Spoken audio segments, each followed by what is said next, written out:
words of my mouth and the meditation of my heart be to the greater honor and glory of God. Amen. So Monday evening, Lydia and I were watching television, and a TV commercial comes up for Amber's diapers.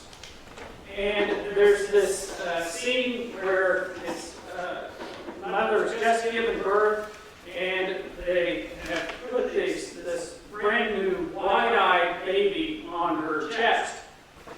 And the baby is just looking right at me.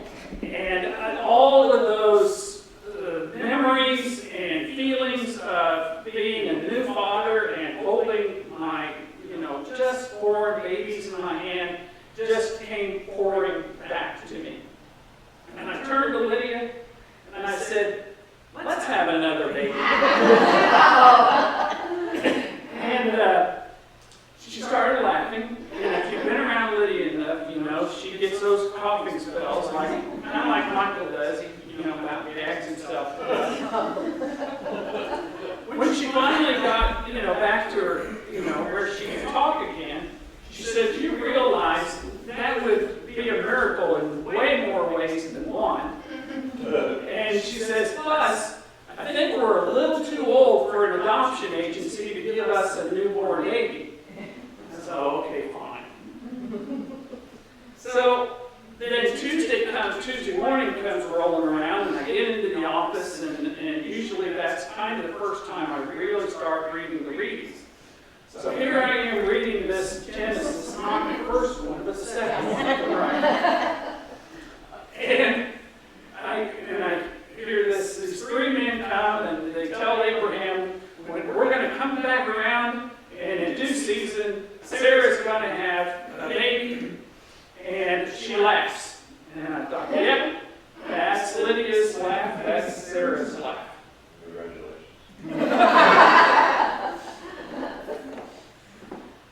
Here's the interesting thing about this reading, that we always assume that Sarah laughs out loud. But nowhere in this reading does it say that she laughs out loud. It says that she's there standing by the tent so that she can hear them.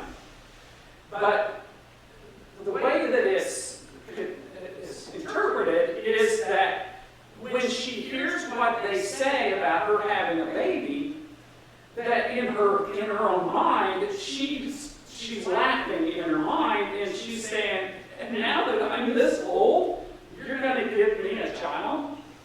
So then it's like they turned to Abraham and said, "Why did she laugh and say, that she's too old to have a baby?"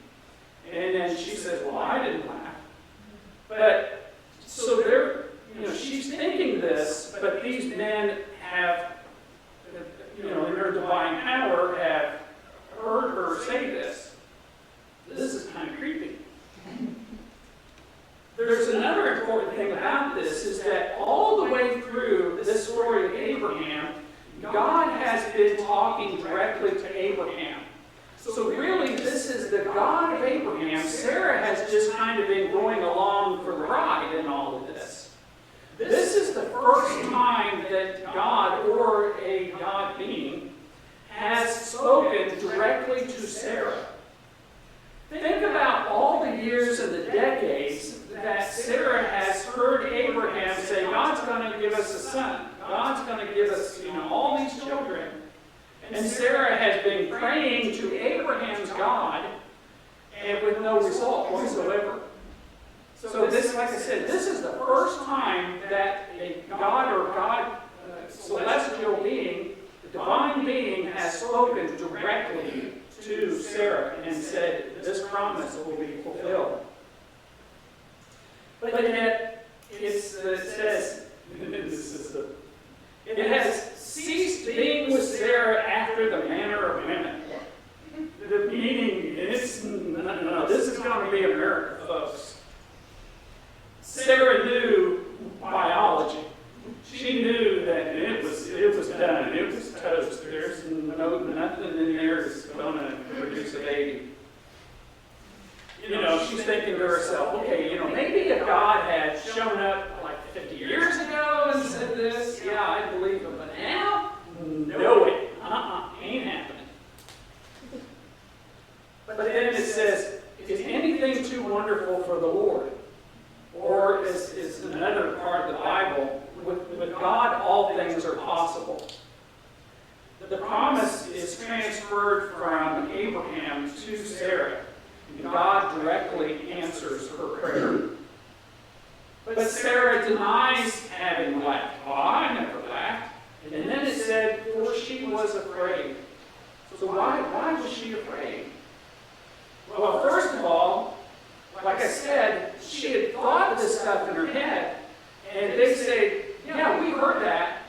We heard what you were thinking in your head. And then she's like, oh, who's this?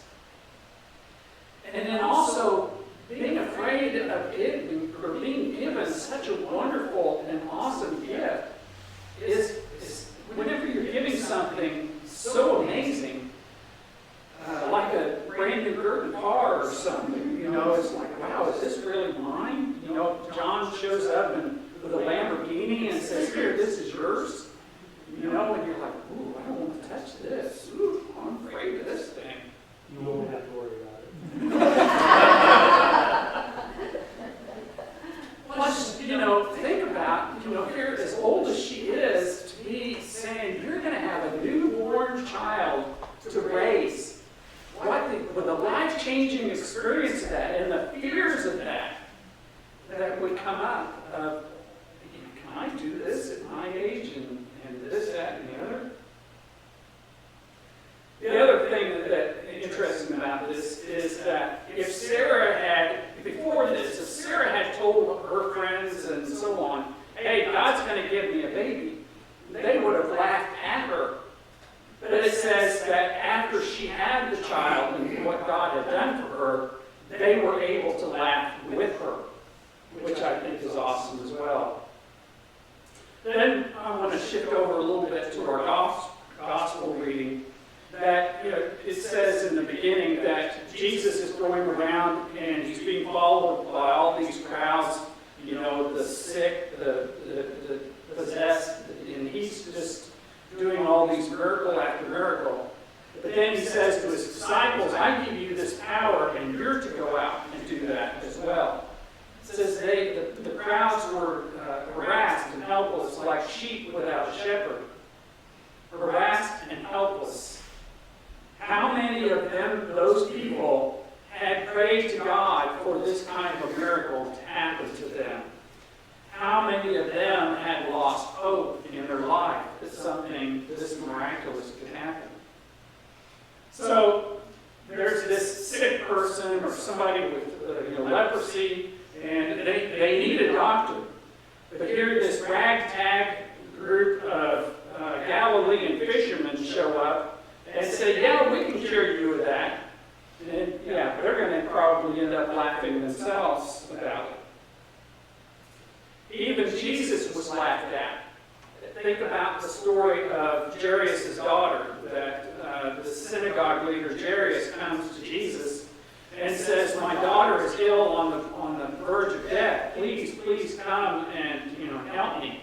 I have faith in you. So he goes, and of course he gets delayed by healing this woman with hemorrhages. But then when he gets to Jairus' house, they said, don't bother the teacher anymore because she's already dead. And Jesus says, no, she's not dead, she's only sleeping. And they just laugh and they laugh and they laugh. Yeah, right. What's the takeaway from all of this? What's in it for us?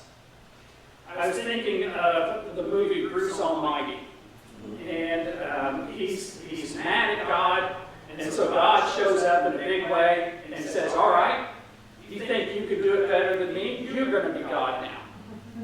Well, over time, he starts having all these voices in his head, and God says to him, well, those are people's prayers. You got to deal with those prayers, or they're just going to build up. And so he tries different things, and he says, all right, I'm going to put all these people's prayers on a computer system, like email or Godmail. And so they're coming through, and when it finally gets to the end, he just puts yes. He answers everybody's prayer. 138 million, when 138 million win the lottery, they get $1 apiece. So everybody gets what they want, but not everybody's happy about what they get. Think about the extraordinary in your ordinary life. Think about the extraordinary things that have happened in your ordinary life. Now, if you think you have an extraordinary life, that's fine. But I know my life is fairly ordinary for the most part. What happens when something so awe-inspiring happens to you that you have this almost this sense of awe and wonder and fear even? Also, what has so wonderful happened in your life that it's made you laugh? 40 years ago, about this time, I was really starting to get in gear with my first career as a commercial artist, graphic designer, and I was on the verge of getting married, and everything was going fine. If somebody had come up to me right then and there and said, you know, at some point in time in your life that you are going to be a priest at St. John's Episcopal Church in Mount Vernon, Indiana, I would have laughed them